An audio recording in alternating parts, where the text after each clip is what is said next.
হয়তো ভ্যান গাড়ি, অটো বা হালকা ধরনের মালামাল নেওয়ার জন্যই দিছে। কিন্তু এখন তো ভয়াবহ হয়ে গেছে, লোড নিয়ে অন্য ধরনের গাড়ি ঢোকে, রাত্রে ঢোকে। এটা রাত্রেই সমস্যাটা হয়েছে, যখন লোকের আনাগোনা না ছিল তখনই না ঝুঁকিপূর্ণ ব্রিজ মনে করেন অল্প টেম্পার নিয়ে মনে করেন 5 টন, সে জায়গায় 30 টন 35 টন মাল লোড নিলে এমনি তো অসুবিধা হবে। মানে সমস্যা, মানুষের চলা যাতায়াত বন্ধ হয়ে গেছে, বাস গাড়ি এটা অনেক কিছু যায়, সন্ন্যাসী মহলগঞ্জ মোংলা এই লেনটা অনেক লোক যাতায়াত করে। এখন এই ব্রিজটা যদি অতি তাড়াতাড়ি নির্মাণ না করে তাহলে চলবো না।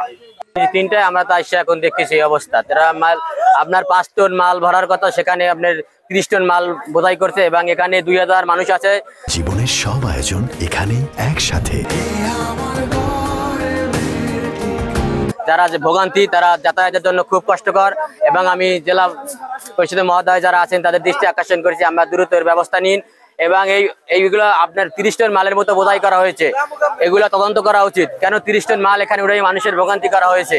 এখান থেকে আমি নিজেই একটা ইজিব্যাগ চালাই, এখান থেকে যাওয়ার পথে যে আমরা জানতে পারছি যে এখানে 5 টন ধারণ ক্ষমতা, সেখানে নাকি 27 টন থেকে ঊর্ধ্বে আর কি এখানে যানবাহনটি ওঠার পরে সেটা প্রায় ঘন্টা 2-3 আগে এটা দুর্ঘটনা ঘটে।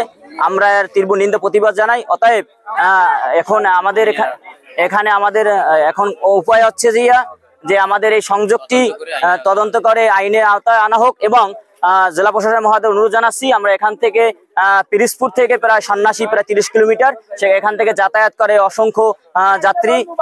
আমাদের এখান যদি এইটা যদি এখন না হয় তাহলে মানুষ অনেক আপনাদের কষ্ট স্বীকার করবে।